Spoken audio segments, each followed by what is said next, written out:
कहीं ना कहीं आज जो मन की टीस थी वो खत्म हो गई है, क्योंकि निर्भया के दोषियों को फांसी की सजा जो थी वो सुना दी गई है। अब वक्त तय कर दिया गया है कि कब निर्भया के दोषियों को फांसी होगी। 22 जनवरी का जो वक्त है वो तय किया गया है। चलिए अब आपको दिखाते हैं कि निर्भया के साथ उस रात क्या हुआ था और अब तक क्या कुछ होता आया इस पूरे मामले पर।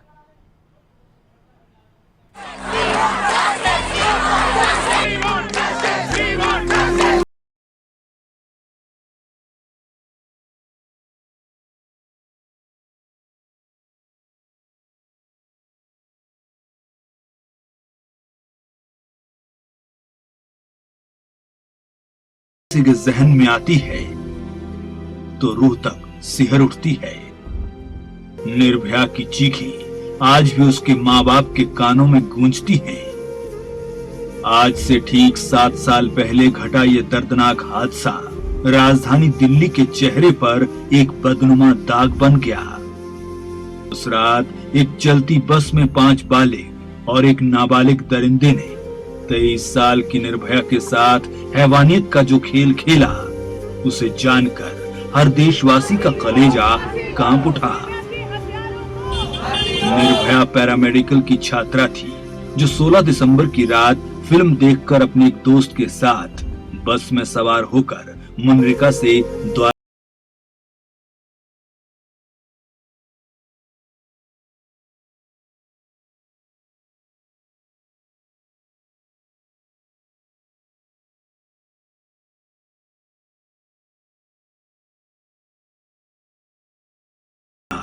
बस में अकेली और मजबूर थी। उसने देर तक उन वहशी दरिंदों का सामना किया, लेकिन वो हार चुकी थी। उन सब ने निर्भया के साथ सामूहिक बलात्कार किया और फिर उसे और उसके साथी को चलती बस से बाहर फेंक दिया। निर्भया को नाजुक हालत में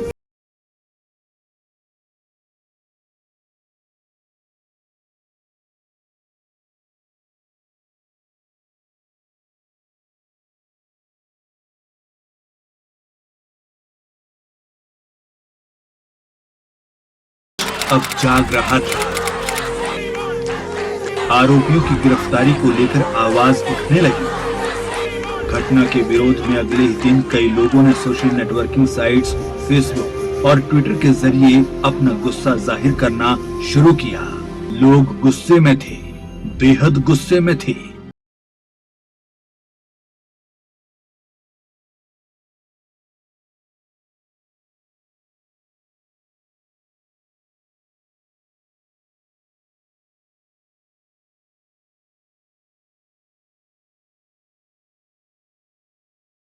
में बस के ड्राइवर राम सिंह ने पुलिस के सामने अपना अपराध स्वीकार किया। पूरे देश में घटना के खिलाफ प्रदर्शन हो रहे थे। लोग सड़कों पर उतर आए थे। हर तरफ सिर्फ यही मामला चर्चा का विषय बना हुआ था और पूरे देश की निगाहें सिर्फ दिल्ली पुलिस की जांच और कार्रवाई पर लगी हुई थी। इस बीच निर्भया की हालत नाजुक होती जा रही थी। उसे वेंटिलेटर पर रखा गया था। सड़कों और सोशल मीडिया से उठी आवाज संसद के रास्ते सड़कों पर पहले से कहीं अधिक बुलंद होती नजर आ रही थी। दिल्ली के साथ साथ देश में जगह जगह प्रदर्शन हो रहे थे। निर्भया की हालत संभल नहीं रही थी, लिहाजा उसे सिंगापुर के माउंट एलिजाबेथ अस्पताल में भर्ती करवाया गया। लेकिन 29 दिसंबर की रात करीब 2:15 बजे निर्भया ने दम तोड़ दिया। सैल्यूट उस मां को भी है जिसने 2012 से इंतजार किया। महज आज के दिन का डेथ वारंट जारी कर दिया गया है, तो कहीं ना कहीं आज हर वो नागरिक खुश है इस फैसले के बाद जो हर बार इस बात की मांग कर रहा था कि आखिर निर्भया के दोषियों को फांसी पर कब लटकाया जाएगा। तो डेथ वारंट जारी हो गया है। 22 तारीख को सुबह 7 बजे का इंतजार हर कोई करेगा। डेथ वारंट जारी होने के बाद इन दरिंदों को फांसी पर लटका दिया जाएगा। ये 4 तस्वीरें भी हम आपको दिखा रहे हैं। हालांकि ये वही 4 लोग हैं जिन्होंने 2012 में खौफ पैदा हर उस लड़की के जहन में किया था जो अपने परिवार से दूर रहती है, अपने परिवार से दूर, चाहे वो नौकरी करने जाती है, चाहे वो पढ़ने जाती है, लेकिन आज कहीं ना कहीं डेथ वारंट जारी होने के बाद जो टीस थी वो खत्म हुई है, संतुष्टि कहीं ना कहीं है। अगर अब निर्भया को याद किया जाएगा, चाहे वो दिसंबर महीने में ही क्यों ना हो, तो एक अलग तरीके से याद किया जाएगा। कम से कम ये तो कोई नहीं बोलेगा कि निर्भया के दोषियों को सजा नहीं हुई।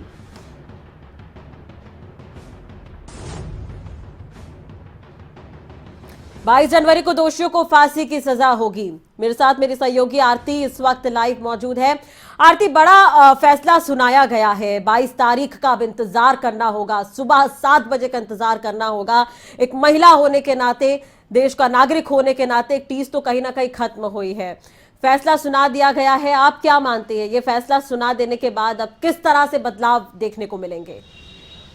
जी बिल्कुल राजश्री, फैसला सुना दिया गया है। 2012 की ये घटना है और 2012 के बाद से अब तक एक परिवार ने बड़ा लंबा संघर्ष किया है। निर्भया के माता पिता लगातार कोर्ट के चक्कर लगाते रहे, इंतजार करते रहे कि उन्हें न्याय मिलेगा। और एक बार निर्भया के माता पिता ने यह भी कहा था कि बड़ा मुश्किल होता है उनके लिए कोर्ट में जाना, उन आरोपियों को देखना जिन्होंने उनकी बेटी की हत्या की है और इतनी बेरहमी से हत्या की है। और इस केस के बाद पूरे देश में प्रोटेस्ट किया गया, कैंडल मार्च निकाले गए और पूरा देश सदमे में था। लोग मांग कर रहे थे कि न्याय मिले, लेकिन इतना लंबा वक्त बीत गया, इससे कहीं ना कहीं लोगों में निराशा थी। लेकिन आज जिस तरीके से फैसला आया है उसके बाद देश में खुशी का माहौल है, एक उम्मीद जगी है कि कानून का एक डर रहेगा लोगों में। साथ ही देखने वाली बात यह भी है कि एक परिवार का लंबा संघर्ष आज खत्म हो गया है, निर्भया को न्याय मिला है। इसके बाद देश में खुशी का माहौल है। कुछ लोग हमारे साथ मौजूद हैं, उनसे भी जानने का प्रयास करते हैं कि वो क्या राय रखते हैं। तो जिस तरीके से निर्भया केस में आज फैसला आ गया है, चारों आरोपियों को फांसी की सजा दे दी जाएगी, क्या लगता है माहौल बदलेगा, कानून का डर होगा लोगों में और लड़कियां भी खुद को थोड़ा सेफ महसूस करेंगी? जी बिल्कुल, जिस तरह से ये फैसला आया है, फैसला बिल्कुल ही स्वागत योग्य है। और इस फैसले से ये चीज़ साफ हो चुकी है कि अब देश में चेतना आ चुकी है और देश इस तरह के जो कृत्य हैं, दुष्कर्म के कृत्य हैं, उन्हें अब सहने की जो हालत में नहीं है और इसके खिलाफ देश में आवाज उठेगी। ये जो बिल्कुल देश में आवाज उठने लगी थी, आंदोलन हुए थे, प्रोटेस्ट हुआ था, मांग की गई थी कि जल्द न्याय दिया जाए। परिवार ने बड़ा लंबा संघर्ष किया और आज उस संघर्ष की जीत हुई है। चारों आरोपियों को डेथ वारंट जारी कर दिए गए हैं। उस समय का इंतजार हर किसी को है, 22 जनवरी की उस सुबह का, जब चारों आरोपियों को सजाए मौत दे दी जाएगी। कुछ और लोग भी मौजूद हैं, उनका भी रुख करते हैं और जानने का प्रयास करते हैं। आपको क्या लगता है, चारों आरोपियों को अब डेथ वारंट जारी कर दिए गए हैं, बड़ा लंबा संघर्ष एक परिवार ने किया है, अब लड़कियों के लिए उम्मीद बंधी है कि वो थोड़ा सुरक्षित महसूस कर पाएंगी? मैडम ऐसे है जी, मेरा तो यही सजेशन था कि जब ये हुआ था उसी टाइम इन बंदों को गोली मार देनी चाहिए थी। ठीक है, चलो अभी जो फैसला है मैं उसके बहुत खुश हूँ, सारी हमारी फैमिली खुश है, हमारा देश खुश है। बहुत ही महत्वपूर्ण बात इन्होंने कही है कि देश खुश है, लोग खुश हैं और लोग उम्मीद कर रहे हैं कि अब न्याय मिलेगा। और निर्भया का न्याय पूरे देश के लिए न्याय है, क्योंकि लोग उम्मीद कर रहे थे, आस कर रहे थे। और निर्भया केस एक ऐसा केस बन गया था जिसमें लोग चाहते थे कि जल्द से जल्द न्याय हो, क्योंकि बड़ी ही बेरहमी से निर्भया को गैंगरेप के बाद मारा गया था। अस्पताल में निर्भया ने दम तोड़ा था। आखिरी चिट्ठी भी निर्भया के सामने आई थी। निर्भया के माता पिता भी बार बार मीडिया में आते रहे और न्याय के लिए बड़ा लंबा संघर्ष उन्होंने किया है। कुछ लड़कियां भी मेरे साथ मौजूद है, इनका भी रुख करते हैं। तो जिस तरीके से एक महिला होने के नाते इस तरह की खबरें सामने आती है तो बड़ा डर हो जाता है। लेकिन अब जो खबर सामने आई है कि जो दोषी है उनको मौत की सजा मिल रही है, कुछ आत्मविश्वास बढ़ा, कुछ यकीन हुआ कानून में, प्रशासन में, पुलिस प्रशासन में। इस फैसले से लड़कियों का हौसला बढ़ेगा, वो घर से बाहर निकलने में थोड़ा डरेगी नहीं। उनको ये होगा कि अगर उनके साथ कल दिन ऐसा हो भी जाए तो उनको इंसाफ मिलेगा, पर इंसाफ थोड़ा जल्दी मिलना चाहिए ताकि लड़कियां घर से बाहर निकलने में सेफ महसूस करें अपने आप को। बिल्कुल, बहुत सही इन्होंने कहा है कि जिस तरह से फैसला आया है, लड़कियों में एक आत्मविश्वास जगा है, उन्हें उम्मीद जगी है कि अब कानून का भी लोगों में डर होगा और ऐसे केस लंबित नहीं पड़े रहेंगे न्यायालय में, तारीखों पे तारीखें नहीं दी जाएंगी, बल्कि तुरंत फैसले लिए जाएंगे। क्योंकि जिस तरह से माहौल बना, जिस तरह से प्रदर्शन किए गए और निर्भया कांड को लेकर बार बार लोगों ने प्रोटेस्ट किया, सरकार से मांग की, न्यायपालिका से मांग की कि निर्णय सुनाए, तो निर्णय सामने आ गया है। साथ और भी लोग आपके साथ मौजूद है, उनसे भी आगे बातचीत करेंगे। तो ये फैसला आया है, उसके बाद से ही हर कोई खुश है और लगातार ये जो 4 तस्वीरें हम आपको दिखा रहे हैं, वही ये दरिंदे हैं जिन्होंने 2012 में निर्भया के साथ गैंग रेप की वारदात को अंजाम दिया और उसे मौत के घाट उतारा था। काफी दिनों तक वो जिंदगी की जो जंग है वो अस्पताल में लड़ती रही, उसके बाद उसकी मौत हुई, पूरा देश इकट्ठा हुआ, हर कोई बस यही गुहार लगा रहा था कि निर्भया के दोषियों को फांसी दो। वक्त आ गया है, मौका आ गया है, 22 तारीख को हालांकि अब इन्हें फांसी पर लटका दिया जाएगा। 14 दिन का वक्त है, दोबारा से दया याचिका ये लगा सकते हैं, लेकिन लगता नहीं कि 2013 के बाद से जब ये दया याचिका टल रही है तो अब इसे सुना जाएगा। बिल्कुल आरती, बने रहेगा हमारे साथ। न्यूज रूम से इस वक्त नासिर भी लाइव मौजूद है। नासिर, बड़ा फैसला सुना दिया गया है, 2012 से इंतजार किया जा रहा था, अब क्या लगता है कि क्या सिनारियो बदलेगा इस फैसले के बाद से, हैदराबाद एनकाउंटर के बाद से, और 2020 का साल का ये सबसे बड़ा फैसला है? बिल्कुल राष्ट्रीय, उस पर तो हम बात करेंगे, लेकिन थोड़ा सा फिर उस घटना की तरफ उसका जिक्र करना यहाँ पर अब होता है कि शायद किया जाए कि वो 16 दिसंबर की रात शायद देश के इतिहास की बहुत काली रात थी। 16 दिसंबर 2012 का वो दिन कि एक ऐसी घटना देश के अंदर अंजाम दी गई थी कि उससे पहले देश में और शायद पूरी दुनिया में उस तरह की कोई नजीर नहीं मिलती थी।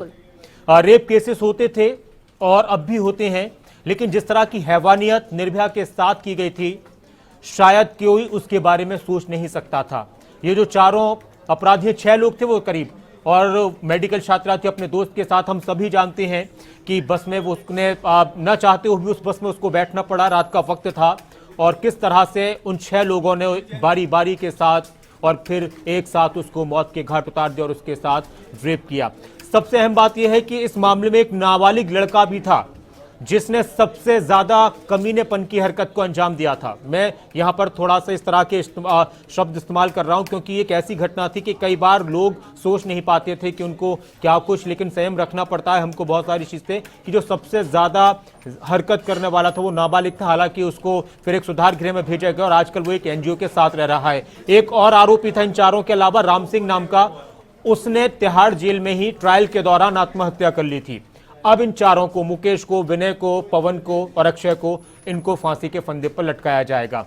ये जो वारदात हुई थी उसके बाद जो देश का एक माहौल बना था कि उसके अगले दिन ही पूरे देश में खबर फैलने लगी और कई दिन तक एम्स में वो लड़की रही सफदरजंग, फिर उसको सिंगापुर भी ले जाया गया था निर्भया को इलाज के लिए, लेकिन वो कई दिन तक मौत से जूझती रही, जिंदगी और जंग की लड़ाई चलती रही, लेकिन आखिरकार जिंदगी पर मौत ने जीत हासिल कर ली। लेकिन उसके बाद वो बहुत सारे सवाल छोड़कर गई थी और उसके साथ फिर देश में जो सड़कों पर एक माहौल दिखा और एक कैंडल मार्च का एक माहौल दिखा, लोग सड़कों पर थे और लोगों की जुबान पर सिर्फ यही था कि इन जो दरिंदों को सबसे पहले जल्द से जल्द फांसी की सजा सुनाई जाए और मौत के घाट उतारा जाए। 7 साल का वक्त लग गया।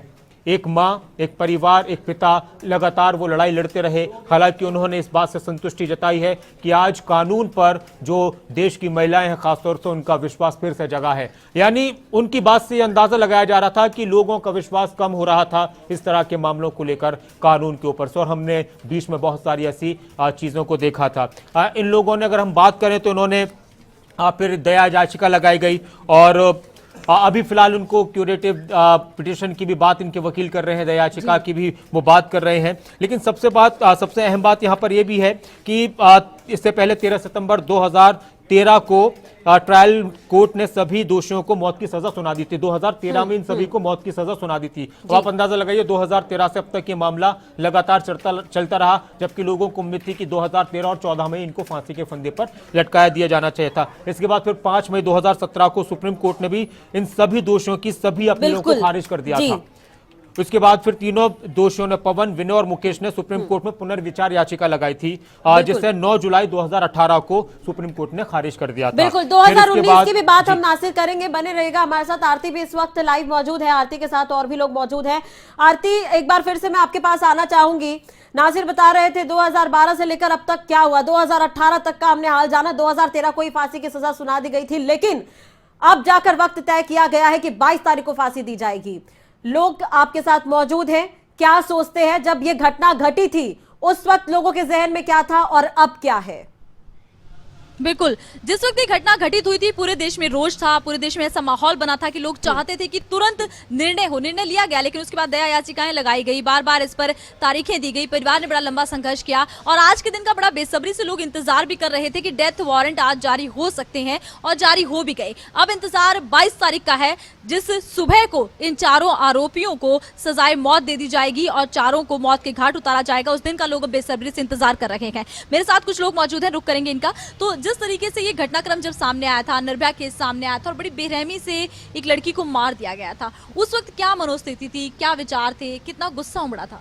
जी, उस वक्त जब ये कृत्य घटा था तो पूरा देश एक सदमे में था और सदमे से उबरने में उसे काफ़ी समय लगा, लेकिन कहीं ना कहीं देखा जाए तो देर आए दुरुस्त आए, लेकिन अब जो इंसाफ मिला है उससे खुशी की माहौल है। और जैसे कि आप मीडिया बंधुओं के माध्यम से मैं देख पा रहा था कि ANI पे या किसी भी मीडिया चैनलों पे चला था कि जो उसकी माँ है, निर्भया की माँ है, वो उनमें एक खुशी है और उनमें एक जीत जो दिख रही है उनकी आंखों में, वो एक अलग ही है। और उनके पिता का जो बयान आया वो एक कहीं ना कहीं तंज भी था हमारे न्याय व्यवस्था पर। उन्होंने कहा कि हमारी न्याय व्यवस्था की कमियों का पता चला इस केस के कारण।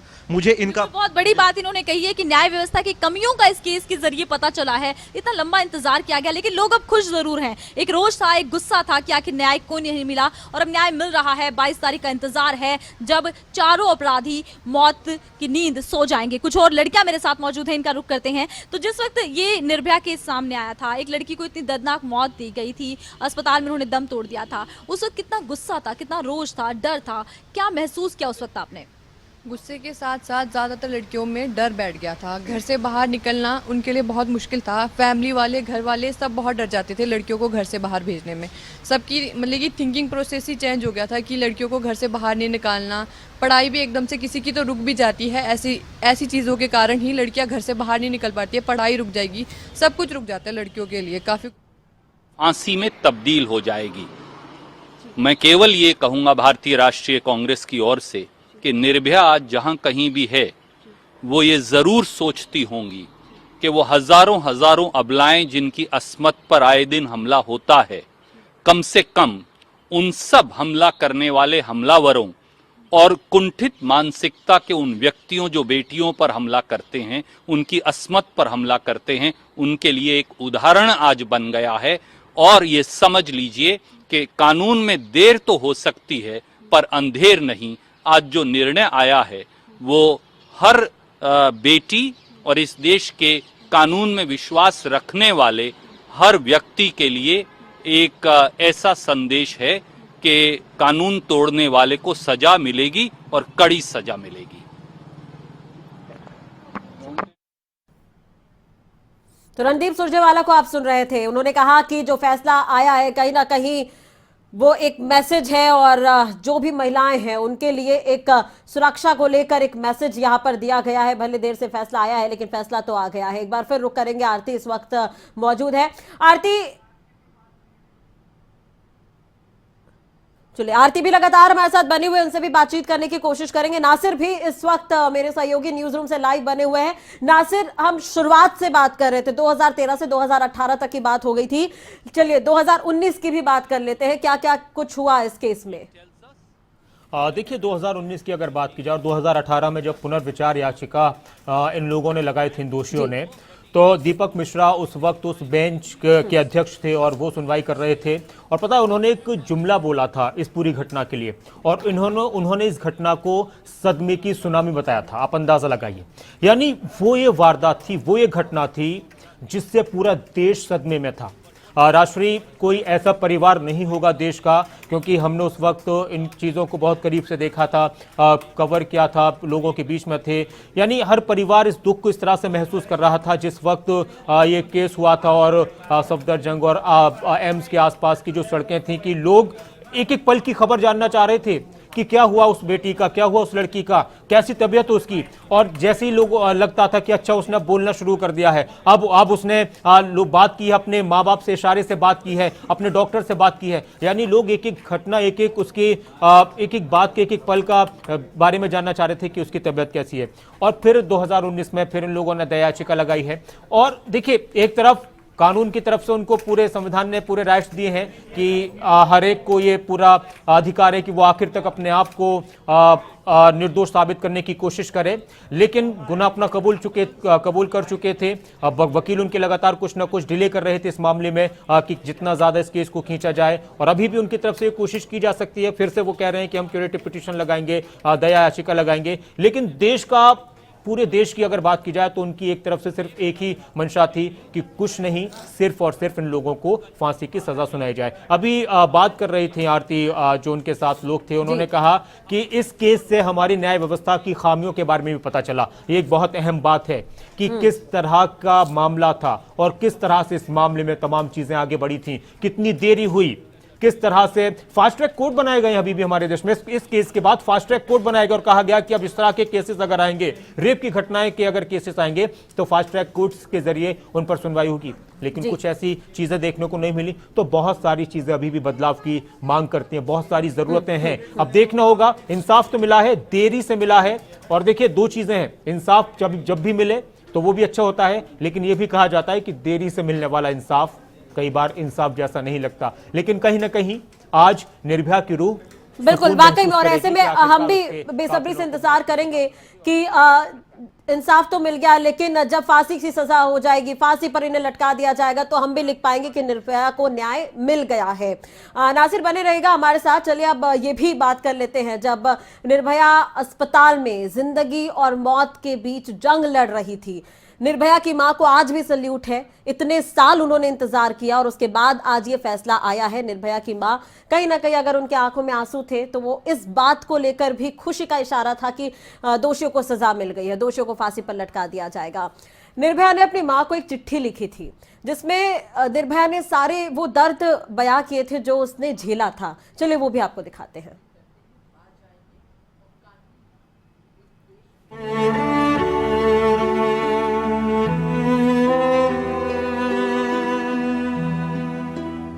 निर्भया की सांसों की डोर और हौसला दोनों ही बरकरार थे। उसके लिए दिल्ली समेत पूरा देश दुआएं कर रहा था। इसी बीच निर्भया ने अपनी मां को अपने दिल का हाल बताया। घटना के 3 दिन बाद निर्भया ने 19 दिसंबर को पहली चिट्ठी लिखी। मां, मुझे बहुत दर्द हो रहा है। इतना दर्द सहा नहीं जा रहा। मेरे बचपन से ही डॉक्टर बनने की तमन्ना थी ताकि मैं लोगों का दर्द दूर कर सकूं। लेकिन मुझे नहीं पता था कि ऐसा दर्द मुझे झेलना पड़ेगा। डॉक्टरों की दवाइयां मेरा दर्द कम नहीं कर पा रही हैं।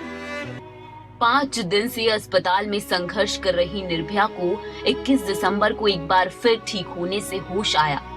उसने 21 दिसंबर को दूसरी चिट्ठी लिखी, मां से अपने बेइंतहा दर्द का जिक्र किया।